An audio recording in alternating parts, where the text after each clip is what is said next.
Halo Sobat KBR, selamat datang di KBR, Kovalen Berbincang. Kali ini, saya Ardelia Lituhayu, mahasiswa Pendidikan Kimia FKIP UNS Angkatan 2020, akan ngobrol-ngobrol nih bersama Mbak Mufida. Nah, Mbak Mufida ini siapa sih? Jadi, Mbak Mufida adalah alumni dari Pendidikan Kimia FKIP UNS Angkatan 2016. Beliau juga merupakan Kepala Bidang Kesekretariatan HMP Kimia Kovalen tahun 2018. Wah, mantep banget kan?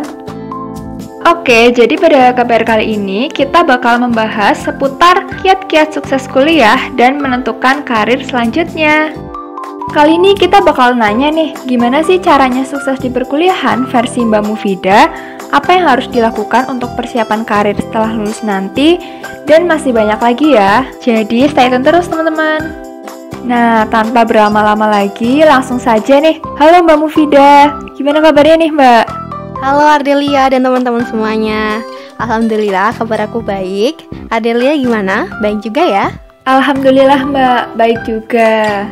Mbak Mufida, kalau boleh tahu nih Mbak, kesibukan Mbak Mufida sendiri akhir-akhir ini itu apa ya Mbak? Kan udah lulus S1 ya Mbak?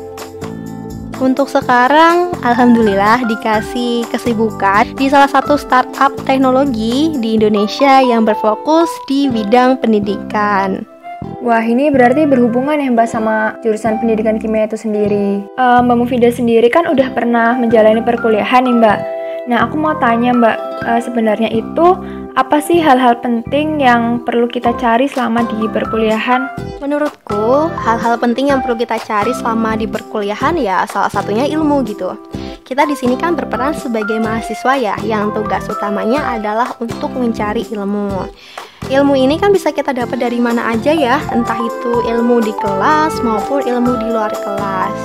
Selain ilmu juga kita perlu cari pengalaman nih, bisa pengalaman di bidang akademik maupun non-akademik. Nah, pengalaman itu ya kita harapkan bisa buat mengembangkan potensi-potensi yang ada di dalam diri kita ataupun bisa bermanfaat buat orang lain. Terus, menurutku juga kita perlu cari koneksi selama di perkuliahan. Karena koneksi-koneksi di sini nggak cuma sebagai kenalan nih, tetapi juga bisa sebagai tempat kita untuk menggali informasi atau bahkan ilmu di luar perkuliahan kita. Berarti ada 3 ya Mbak, ilmu, terus ada pengalaman, baik itu di bidang akademik maupun non-akademik, sama koneksi. Oh iya Mbak, tadi kan udah disinggung ya Mbak mengenai potensi. Nah, gimana ya Mbak caranya untuk kita memaksimalkan potensi kita selama di perkuliahan? Bagiku, untuk memaksimalkan potensi kita selama di perkuliahan, ya kita harus tahu dulu potensi kita itu apa. Kan nggak mungkin ya kita mau maksimalin potensi, tapi ternyata kita nggak tahu potensi kita itu apa. Nah, setelah kita tahu, baru deh kita maksimalin dengan cara pilih wadah yang tepat yang bisa bikin potensi kita berkembang. Contohnya organisasi. Ya, kita pilih deh organisasi yang sekiranya bisa ngembangin potensi kita. Misalnya kita punya potensi nyanyi gitu ya kita ikut tuh Voxma atau Voka Erudita. Nah, kalau kita udah tahu potensi, terus kita pilih wadah yang tepat buat berkembang, pasti potensi kita bakalan maksimal. Wah, berarti yang pertama itu harus tahu dulu ya Mbak, potensi kita itu apa gitu. Kalau Mbak Mufida sendiri dulu ikut organisasi apa aja ya Mbak? Terus gimana caranya manajemen diri agar tetap seimbang gitu Mbak, walaupun ikut organisasi tapi kuliahnya tetap bisa mengikuti. Dulu waktu masih maba, aku kayaknya ikut sekitar 3-4 organisasi. Jadi waktu itu aku ikut banyak organisasi ya karena aku masih pengen cari tempat yang sekiranya bisa mengembangkan potensi di diri aku. Nah, kayaknya mulai semester 3 ya, aku mulai tuh tentuin mana organisasi yang sekiranya bisa bantu aku buat mengembangkan potensi. Salah satunya ya HMP Kimia Kovalen ini. Jadi waktu di HMP, perkuliahanku kayaknya lagi padat-padatnya ya, di semester 3, 4, 5, sama 6. Jadi cara manajemen diri biar tetap seimbang antara kuliah dan organisasi versi aku, ya aku harus tahu prioritas tuh. Mana yang penting, mana yang mendesak, dan mana yang bisa dijadikan prioritas kedua, ketiga, keempat, dan seterusnya. Nah, karena udah aku urutin sesuai prioritas, ya alhamdulillah aku bisa melewati masa-masa itu. Wah Mbak, banyak banget itu Mbak, 4. Nah, tapi ya Mbak, kalau misalkan kita udah berusaha nih Mbak buat ngatur prioritas, terus udah berusaha buat ngejalani aktivitas sehari-hari gitu, kuliah ya, aktivitas organisasi atau aktivitas lain. Nah, tapi kan itu ngulang terus ya Mbak setiap hari. Dan pastinya bakal ada titik dimana benar-benar jenuh sama kesibukan keseharian itu. Kalau menurut Mbak Mufidah, apa ya Mbak yang perlu dilakuin ketika sedang ngerasa jenuh gitu Mbak terhadap kesibukan sehari-hari? Dan mungkin cara menghilangkan rasa jenuh itu menurut Mbak Mufidah itu gimana ya Mbak? Cara menghilangkan rasa jenuh terhadap perkuliahan versi aku ya. Jadi aku itu suka me time. Misal kayak maskeran di kamar sendiri sambil dengerin lagu atau baca-baca buku, atau bahkan cuma rebahan di kamar. Ya itu bagiku udah bisa ngurangin rasa jenuh. Jadi menurutku rebahan itu bukan hal yang negatif selama setelah rebahan itu kita bisa kembali produktif. Ya menurutku itu seperti recharge energi gitu ya. Wah, setuju banget Mbak, bener banget. Buat teman-teman boleh nih diterapin gitu. Jadi walaupun kita lagi hektik-hektiknya kuliah dan banyak urusan harus dikerjain, tapi kalau bisa sempetin me time gitu ya. Dan me time orang kan beda-beda. Kalau Mbak Mufidah tadi bisa maskeran. Nah mungkin buat teman-teman yang suka nonton film atau baca buku atau apa gitu, boleh banget nih. Biar apa ya, nggak stres-stres amat gitu ya.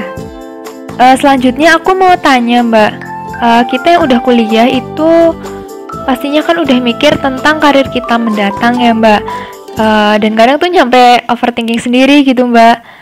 Tapi kalau misalkan kita cuma overthinking dan gak ngelakuin apa-apa, itu kan sama aja bohong.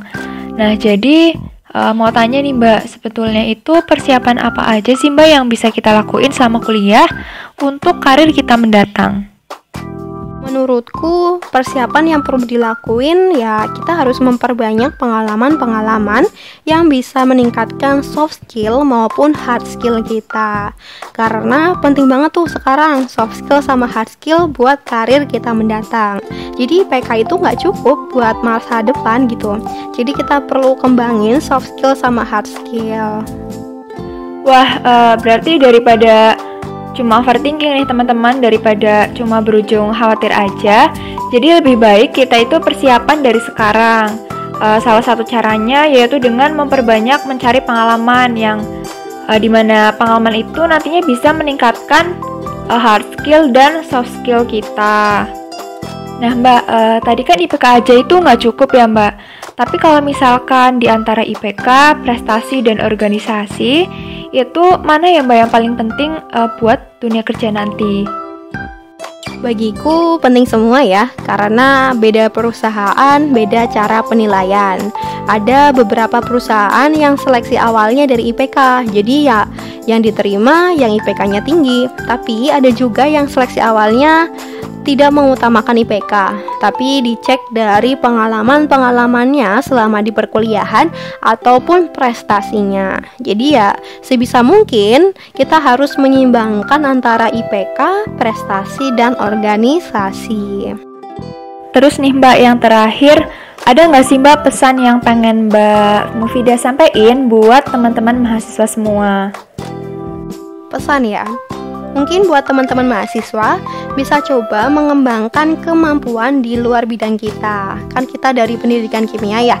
Kita coba buat belajar di luar dari bidang kita, kayak misalnya marketing ataupun desain grafis. Karena menurutku itu bisa menjadi nilai plus dari diri kita gitu untuk karir di masa mendatang. Wah, makasih banget Mbak Mufidah atas pesannya. Berarti kita kalau bisa itu nggak cuma mempelajari bidang jurusan kita aja ya Mbak. Apalagi di perkuliahan ini banyak wadah yang bisa buat tempat buat kita mengembangkan diri atau mempelajari bidang lain. Wah, nggak kerasa banget ya, kita udah cukup lama ngobrol-ngobrol sama Mbak Mufida. Dan insya Allah banyak banget ilmu yang bisa kita petik, yang bisa kita ambil dari perbincangan tadi.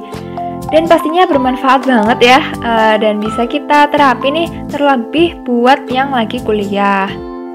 Dan mungkin aku mau ngulas sedikit dari perbincangan tadi, bahwa di perkuliahan kita itu nggak cuma mencari ilmu aja, tapi kalau bisa kita juga mencari banyak-banyak pengalaman.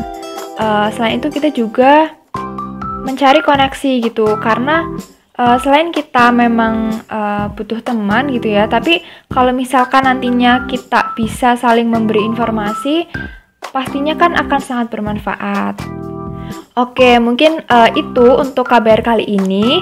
Sebelumnya makasih banyak buat Mbak Mufida yang udah sharing-sharing di sini, udah mau membagikan ilmunya dan membagikan pengalamannya. Semoga bermanfaat buat semua yang mendengarkan. Nah, terima kasih kembali ya Ardelia dan teman-teman Kovalen karena sudah memberikan kesempatan ke aku, jadi aku bisa cerita-cerita di KBR Perdana ini. Iya Mbak Mufida. Oke teman-teman, aku dan Mbak Mufida pamit dulu ya. Terima kasih.